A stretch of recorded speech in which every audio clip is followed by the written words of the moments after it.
2003, when President Kibaki took over, the debt in Kenya was 600 billion Kenya shillings. 600 billion Kenya shillings when President Kibaki took over. By the time he left, it was around 1.8 trillion Kenya shillings. And therefore, President Kibaki borrowed roughly, because there are some decimal points, around 1.2 trillion Kenya shillings for the entire 10 years he was president. And therefore, he was borrowing around 120 billion it's actually 100 billion every year. When President Uhuru Kenyatta took over, the debt was 1.8 trillion. In 2022, the public debt in Kenya was 8.7 trillion Kenya shillings. And therefore, he borrowed around, we can say 7 trillion.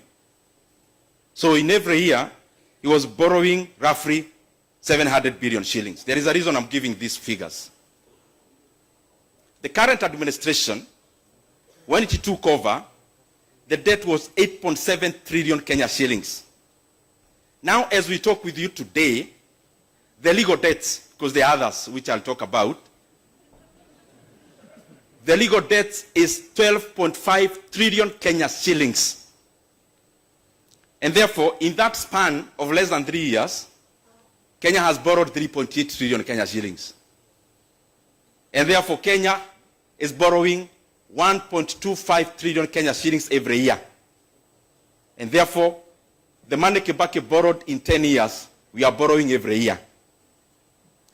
And therefore, every day, we are borrowing 3.5 billion shillings every day. So this conference will be here for a week. So by the time you go back to Nairobi, you can do the calculations. That is the legal debt. Those who follow politics of Africa, you must have followed the politics of Senegal last year, where two gentlemen, that is Diomaye Faye and Osman Sonko, they are currently the president and the prime minister respectively, where actually had been locked in by government then.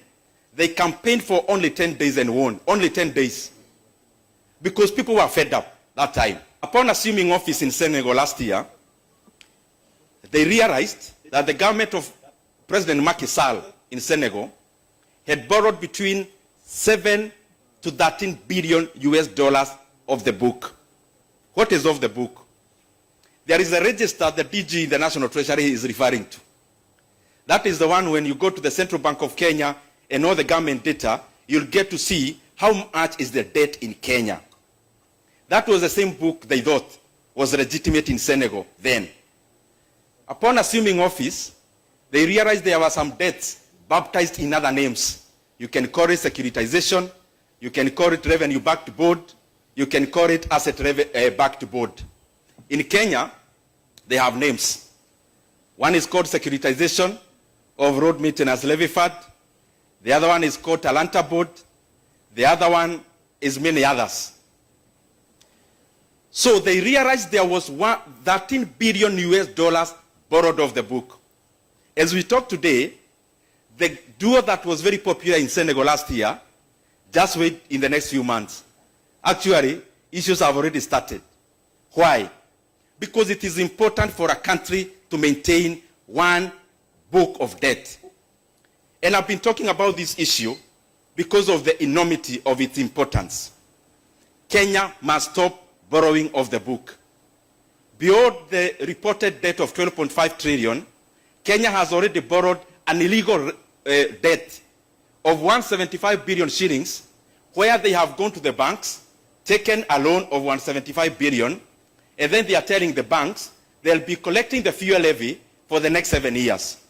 And I'm here wondering, the people in the National Treasury and in government, if you came in to lead and you realized that all the revenue had been securitized, then you'd be elected to do what?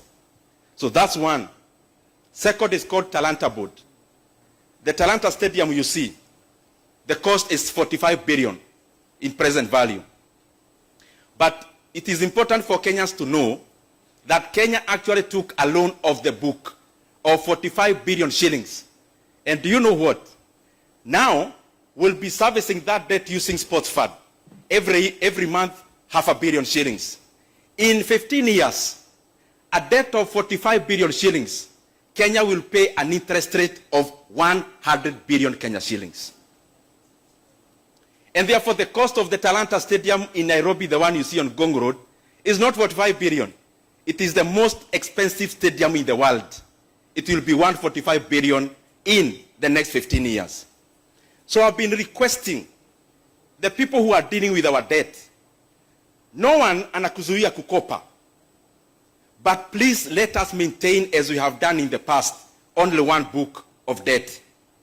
And this issue, again, was just discovered in Kenya last year. Actually this year, 2025, since independence, we have never done securitization. We have never done those kind of boards. It is important that when we get a squeeze on the normal borrowing, let us not expose Kenya by opening other secret, illegal books of loans. Policy, the issue of policy. I'm just going top line. As you realize nowadays, the fiscal policy in Kenya has now been hijacked by debt. And this is how. The reasoning of the National Treasury, they are my friends, some are doing their best. The fiscal policy in Kenya currently is only addressing one issue, to the detriment of the others. Why? If you look at both fiscal actuary and monetary policy, if you look at the issue of interest rate, we keep seeing the CBR is coming down. But if you look at the lending to the private sector, it's decimated. It is either stagnant or going down. So to whose interest is the interest rate in Kenya going down? It is basically because of domestic debt service.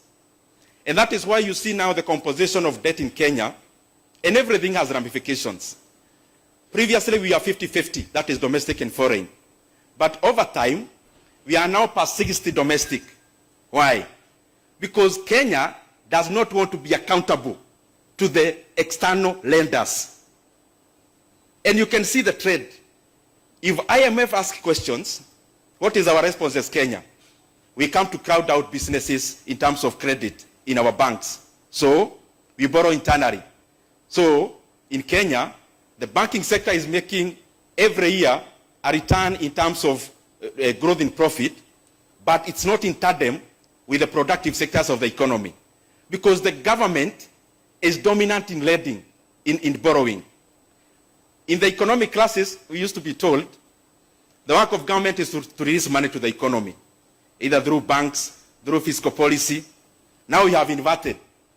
Now the work of the government currently is to mop up money from the pockets of the people and from the pockets of the banks to do the public projects.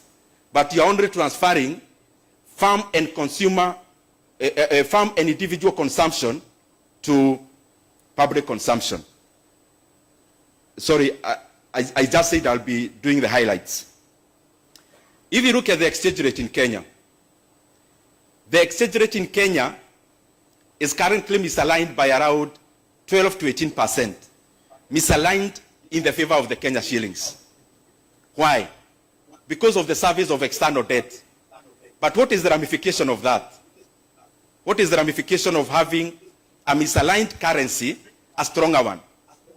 If you look at the graph of the Kenya currency, when Kenya was having its best years during President Kibaki's time, the Kenya shillings was actually misaligned to weaken, not to strengthen.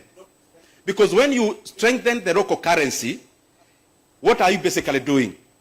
You make payment of interest rate cheaper, but you make all our exports less competitive, and number two, you make all the imports very attractive. That is why you see when the Kenya shillings is misaligned just because of debt, then we take a toll on the other sides of the economy, and especially the balance of payment, and in regards to the production side, not just the capital inflow and outflow. Let me, as I come to the conclusion, just say that what I have realized is that whatever PR you play around numbers, numbers will always betray you. If I say 4 plus 4 is 8, and somebody else is saying, no, no, no, it can be 9. Whether you paint it in black, in yellow, in red, 4 plus 4 will always be 8.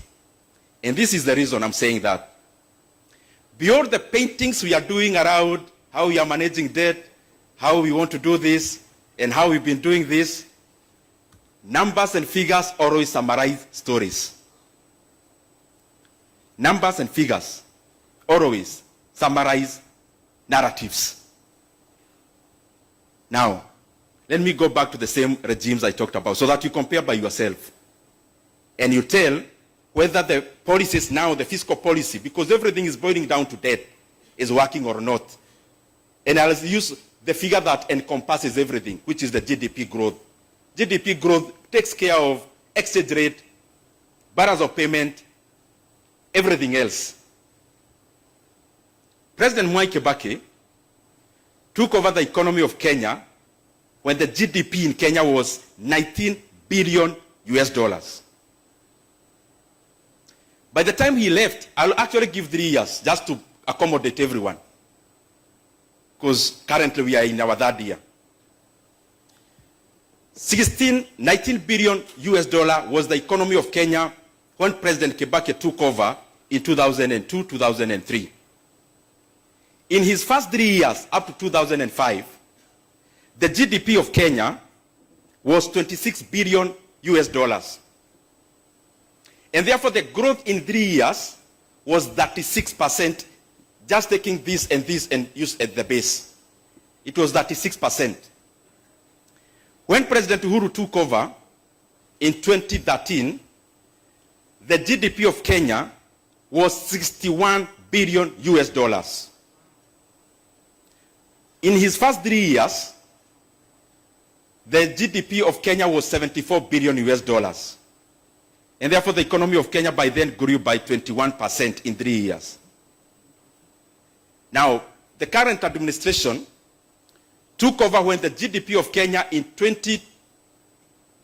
almost 2023, 2022 was 114 billion US dollars.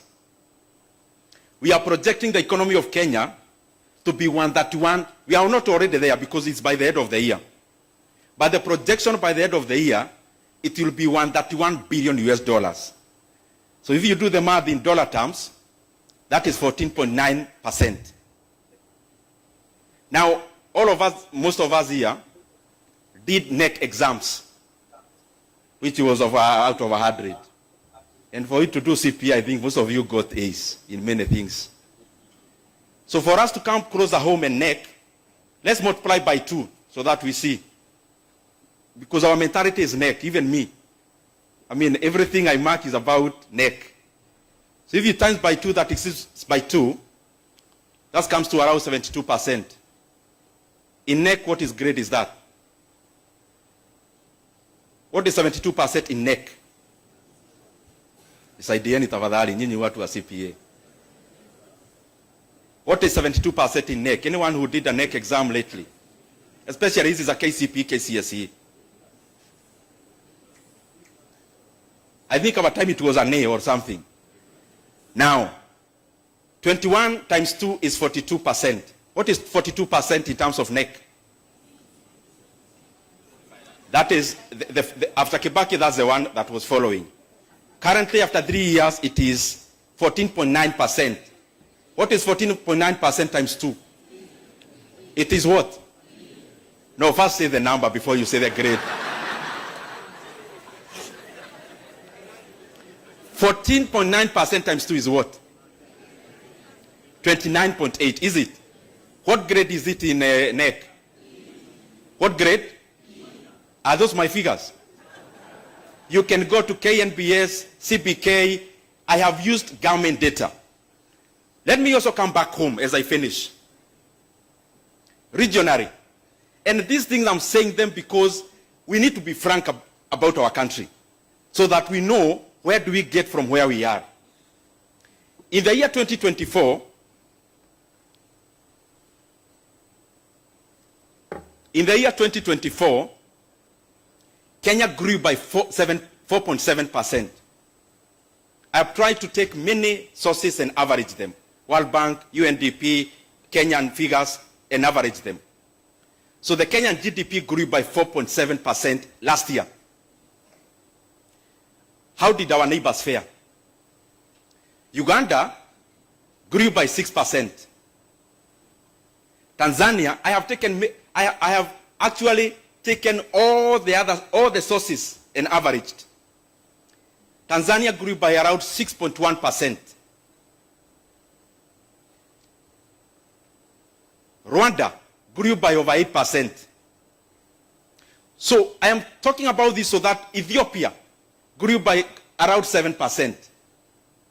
So we need to know, when we reflect about what we are doing in Kenya, beyond the story we are giving, we need to look at the underlying. The other day I heard Kenya was to be closed for celebrations because I heard there was a big announcement that the GDP of Kenya has been projected by IMF to be the number 6 biggest economy in Africa. And I actually thought we are going to have a national holiday to celebrate. But these are the facts. In the year 2021, listen to me carefully.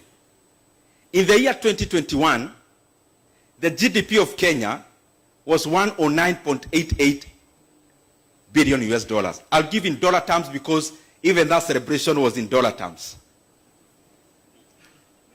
Kenya, listen carefully. In 2021, Kenya was the number 6th largest economy in Africa. In 2022, the GDP of Kenya was 114 billion US dollars.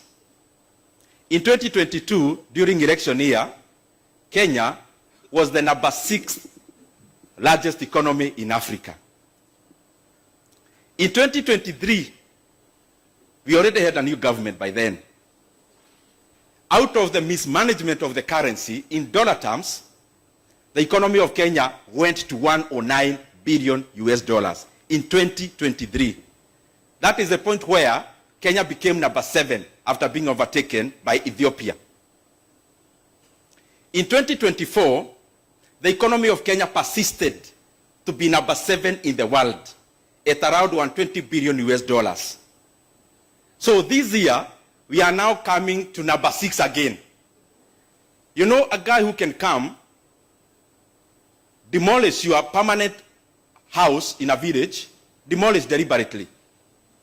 After demolishing because he has money, then calls a village to join for Harambee, and he volunteers to build your house.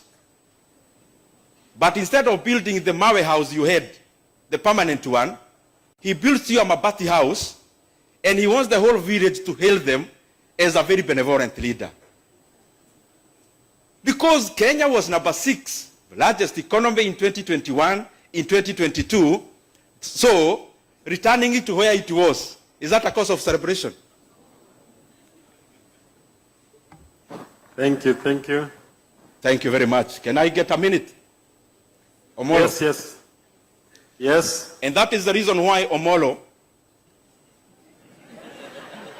most of the projects in Kenya, I mean, just try to have your mind go across the country. Look at any project you can identify. I've talked about debt in Kenya. We are borrowing 3.5 billion every day. I've talked about the illegal debts in securitization, Talanta board, and the rest. They actually are in the plan of securitizing your housing levy for the next 10 years. So they want to take a loan, and the security will be your housing levy. So the government that will come will realize the housing levy was already collected for the next 10 years. But that's not the point I had. The point is this. Of all the projects you know happening in Kenya now, starting with one that we are celebrating, Rironi Mau Summit, it's not part of the debt. It's also not part of the illegal debt. It is another issue. It is your pension money through NSSF that is building that road. So it is not the borrowed money I talked about. It is also not the illegal boats. It is also not the securitization. It is also not your taxes. Talk about a project like Nyota. You must have heard every government official talked about Nyota. It's also not Kenyan money. It's World Bank money. The expansion of Pangani, Muthaiga, Kiambu, Duberi Road is also not your taxes. That is Chinese money. The smart city project happening in Nairobi is also not part of your taxes. That is South Korean money. Any project you may talk about, even Talanta Stadium, is also not part of the debt I talked about, is also not part of your taxes. That is an illegal debt. So the question I have, and the DG I'm sure is listening, where are you taking the money you are borrowing? And where is then the taxes going? Because you'll tell us about budget support. Which budget support? Lecturers are striking for 42 days because of 7 billion. JSS interns, we are still debating about their confirmation.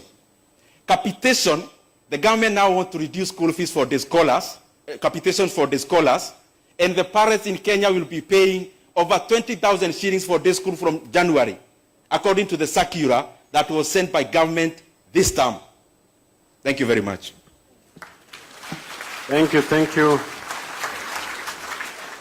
Thank you, Mheshimiwa. You brought out